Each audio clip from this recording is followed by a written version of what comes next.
Go grab you a cup, guys.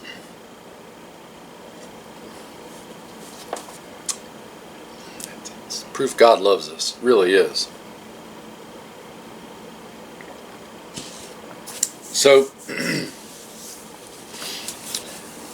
kind of a rehash, but kind of not a rehash. Thought I'd do a little update just for no particular reason other than the channel has grown a lot since I last talked about these particular items, and thought I'd just kind of retouch on them again. I got a number of tools. I've trained and practiced with a lot of those tools. Some of them tools are for up close and bad breath type social work. Some of them are for more intermediate boogity scooting along work. Others are more adept at good socialist distancing. Any more caffeine? Socialist distancing techniques. That's the ones we're going to talk about today. Socialist distancing tools. Am I saying that right? I think I'm saying that right. Pretty sure I'm saying that right. So, what do I mean? It's all fun and games to do the high speed,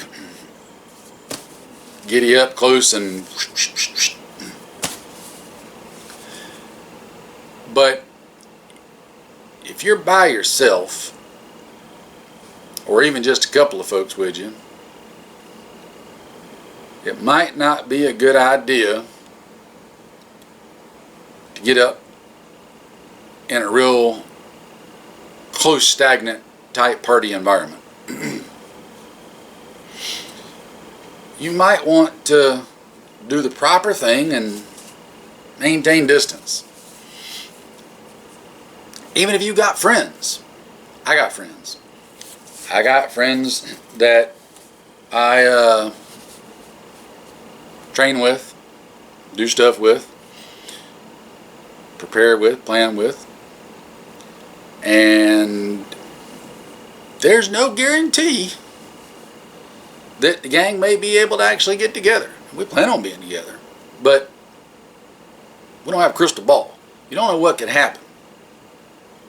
So while it's all great and fun and guns to impress your buddies with your split times, you might want to learn and practice, which right now is a bad time to try to be doing that with the cost and availability of things, but I digress. You might want to practice some of those more distant socialing skills. Now, you ain't got to try to be Carlos Hathcock. You don't have to try to put rounds through the other party goer's scope at 1,000 yards. But if you can get pretty decent at good, solid marksmanship, good rifleman skills, then that will bode well in your favor, I do believe. Especially if you couple that with just even a moderate amount of decent fieldcraft, i.e. being quiet, being still, being patient, being unseen, picking and choosing when, where, and how you're going to join the party, how much of the party you're going to participate in, etc. So, I want to show y'all my socialist distancing party tools. And it's kind of went through a little bit of an evolution, kind of in a weird way, but we'll get to that, right? So just bear with me. Oh, I gotta reach way over here. So back in the day, some of my earlier videos from a few years back actually, I started a project that was my poor man's DMR. And for you, those of you that might not know, because not everybody that watches the channel is a high-speed, low-drag, former cool kid, DMR stands for Designated Marksman's Rifle. Now, DMR is not a sniper. He's just a dude that's pretty good shooter and has got a rifle that's equipped to allow him to utilize his skills a little bit more effectively than the rest of his teammates. If he needs to put a little bit more precise fire on a party goer that's causing issues, then that's what he's for. Doesn't have to have a sniper rifle, whatever constitutes a sniper rifle. A sniper rifle happens to be the rifle that a sniper is using at any given time. Bet you didn't know that. There isn't a definition of a sniper rifle. I digress. The poor man's DMR, right? My goal was, alright, if somebody ain't got a lot of money, they want to have a versatile rifle that they could use up close and personal if they needed to, that they could reach out with a little bit if they needed to. And we're not talking about increasing the distance at which we can reach. We're talking about being more accurate at our given distances that we're working with. Does that make sense? Do I need to explain that further? In other words, let's say with a non-magnified optic at 100 yards, I can easily keep all my rounds on a pie plate in a guy's chest. I would hope that everybody be able to do that. Everybody's at different skill levels, different physical issues, etc., so that might not be the case. We're not going to discriminate against anybody that can't. But let's say you take that same person that can do that, and now you give them the capability of, instead of a non-magnified optic, now they're with a magnified optic. And suddenly, instead of seeing a man at 100 yards, they're able to look specifically at this little 8-inch area of his chest. In all probability and likelihood, their groups are going to shrink dramatically. It's not that we're shooting any further, it's just we're given the capability to better let your eyesight and whatnot work for you to be more precise within given ranges. Now, you still have to employ proper rifleman skills.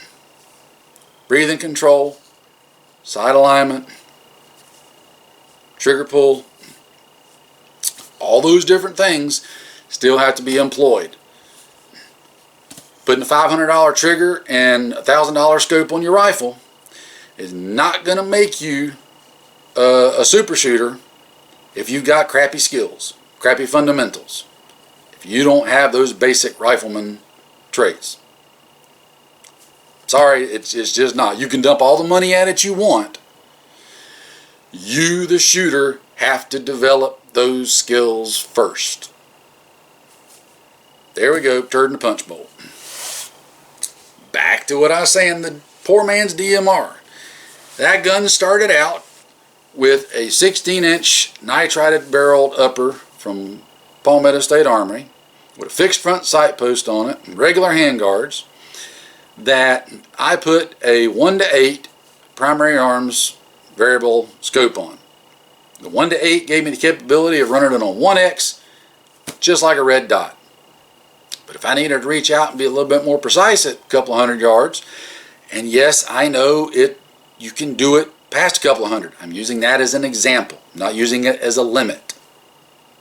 Why is that a thing? Apparently that's a thing, and it makes my head itch. Alright. That gun slowly progressed. I ended up coming into a free-floated handguard for it. I cut down the front sight, put a free-floated handguard on there, and bada bing, bada boom. Then I ended up wanting to upgrade that free-floated handguard to a different one that I thought was a little better. And you get pretty much the configuration that the gun's in now. And this is it right here. That little $200 Palmetto State Armory upper turned into this. So, because I know people are going to want to know, 16-inch nitrided barrel. This is a Midwest Industries SLH handguard, probably one of the best out there in my opinion for the armed citizen. Of course, the primary arms 1-8 in a ADM mount, and then the typical furniture accoutrements from there. All right. This is a handy gun that is very accurate. It's not Camp Perry accurate. I should not have to say that, but I do because I can already hear the comments. It's not Camp Perry accurate. Doesn't have to be. We're talking about a DMR gun. Anyway, this is why these videos get long, because I have to throw so many freaking caveats in there. This gun is a great gun. I have not used this particular one in quite a while. The reason I haven't used it in quite a while is because of what I'm coming up to next. So fast forward a year or two, maybe 3, and I decided that I wanted to up my game. Now, I've always been a halfway decent shooter. I've gotten some awards and accommodations and adulations for shooting. The old eyesight ain't quite what it used to be and once was. However, as I've said before, coming from the old school, primary arms etched reticle optics has brought new life back into aging astigmatism suffering eyes. That said, the one thing I didn't have was the capability to reach out fairly far, but really precisely within given distances. So I said to myself, I said, self, we need us a really good party tool that's a more precise party tool. So I went to my preferred vendor of Palmetto State Armory, and I picked up one of their 18-inch stainless steel 223 Wild chambered uppers. Excuse me, one of their free flow handguards on it, and I put together the poor man's sniper rifle. It's not a sniper rifle. I just call it that because A, it sounds cool, and B, it causes people on the inner tubes to twitch and spaz out and go stupid, and I find it hilarious. So I put together this, right? Magpul bipod, set upper and barrel, primary arms 4-14 R-Grid 2B scope, and then of course my preferred Magpul furniture. And lo and behold, this turned into something far more than what I had ever expected it to turn into. Because with really cheap ammo, as far as match grade ammo goes, at the time it was like $8 a box, what I was getting. It was shooting like what multi-$1,000 guns shot using freaking $25 a box ammo. And it was quite impressive, because the whole gun, including the scope and mount, I had like $720 in, minus the bipod. That was before the bipod. I took this gun up to my buddy NC Scout at Brush Beater, to his scout course, which is a lovely 3 days in the woods doing sneaky scouty party type stuff. Can't recommend that enough. I am dead stone cold serious. One of my favorite classes ever, and I have done a lot of classes. Anyway, this gun was rocking steel at 500 yards with no problem whatsoever. And I just fell in love with it because the more I've worked with this gun, the more I have just come to absolutely love it. This lets me just keep my preferred social distance from people, and it doesn't matter what kind of party they're having. I can enjoy the party from a distance and still participate in the party, but I can participate at the party at the time, manner, and method of my choosing, which is just a magical thing for me. So I love it. Oh, the one thing I will say that I did upgrade since I did a video, right? Original videos rather. And I did a video on this, but I'm just upgrading it, rehashing it for you guys. So originally I had the Palmetto State Armory EPT trigger in it, which is a great trigger. But I was in a position to try one of their two-stage triggers. That was a really nice two-stage trigger, but for only like 80 bucks at the time. I don't know what they are now. I haven't looked recently. I did the Scout class with the EPT trigger. So 500 yards with that trigger, I know it's fine. With this trigger, I imagine it'll probably be even better. Now again, the trigger doesn't make you a better shooter. If you're a bad shooter, the trigger ain't going to do much to help you. If you've got good skills, the better trigger will allow you to better use the skill that you have to a point. I'm not a believer that you got to have $500 trigger in a gun. $80 for this trigger was like the limits of what I'm willing to spend on a trigger. I think just a standard trigger with a whole lot of rounds through it is the way to go. But anyway, this one's got it. It's proven to be reliable and works great. This is my poor man sniper rifle, and chances are, if I'm doing socialist distancing properly, this will be the party tool that I'm partying with. I love this baby right here. Something awful. Fast forward. I love that one. But I wanted something. I wanted to go back to my original poor man's DMR concept, but I wanted to up the game a little bit from where I was at with the original poor man's DMR.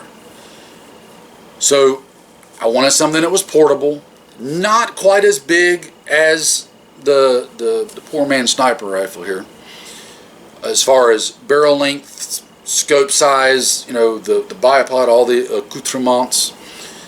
I wanted a little bit more, you know, low speed, low drag.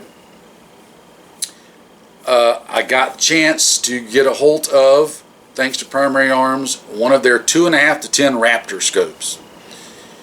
And I got the scope and just was blown away with it, and I was like, oh my gosh, this is the answer to what I've been wanting to do.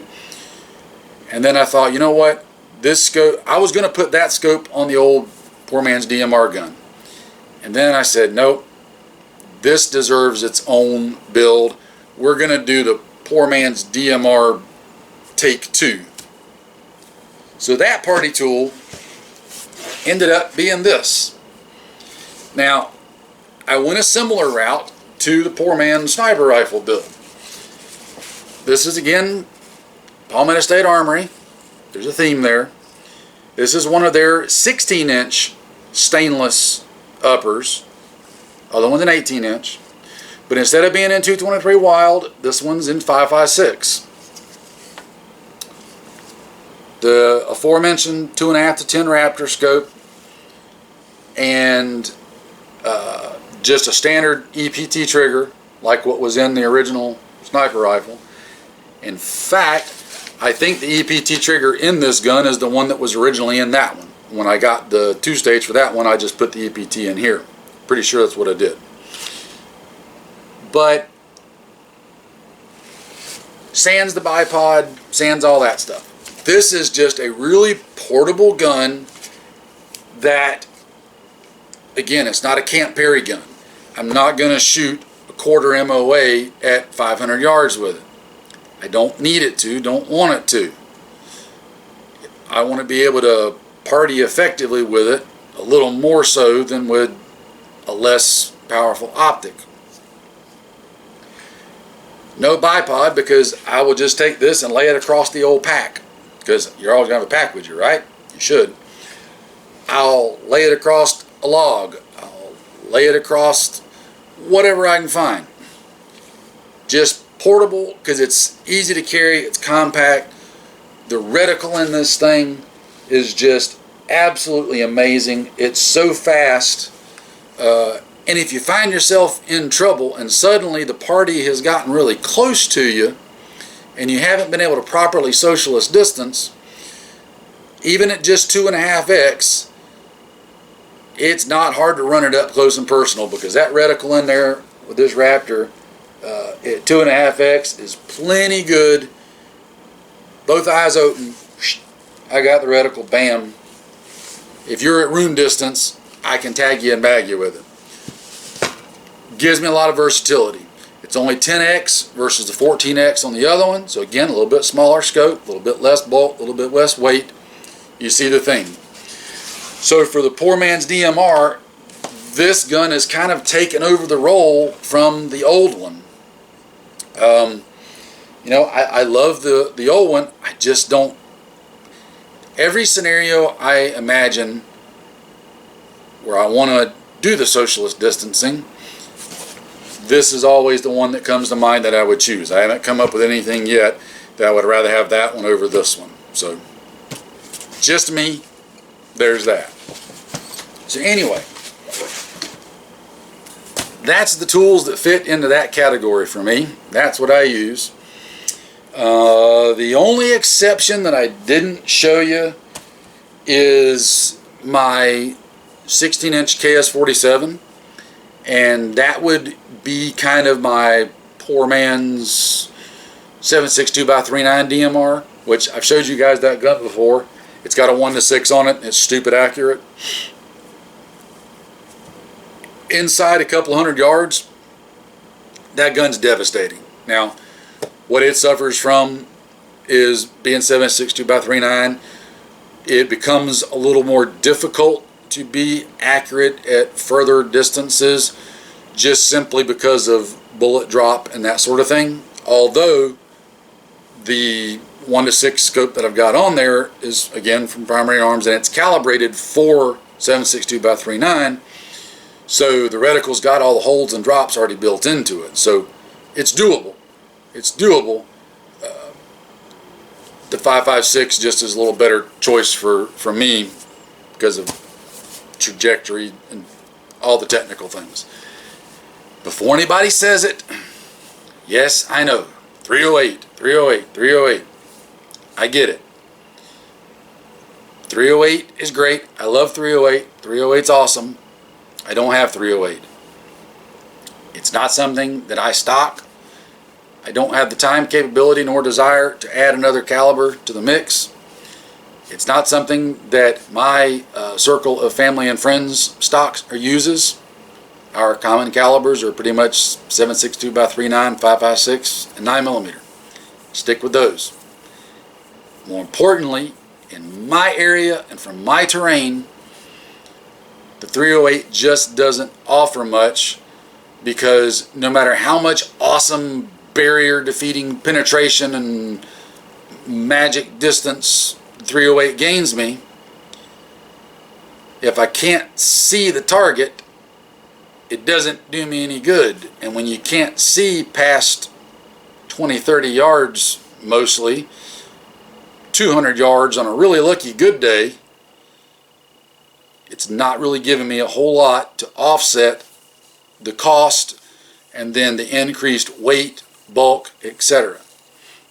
That does not mean I don't like 308. Does not mean I don't think 308 is viable. I have friends in other places that run 308s. Heck, I'll give you a good example. He might even see this video, but my good friend JC Dodge at Mason-Dixon Tactical, he runs 308 pretty much exclusively. He's kind of the inverse of me with what he's got. It works great in his area.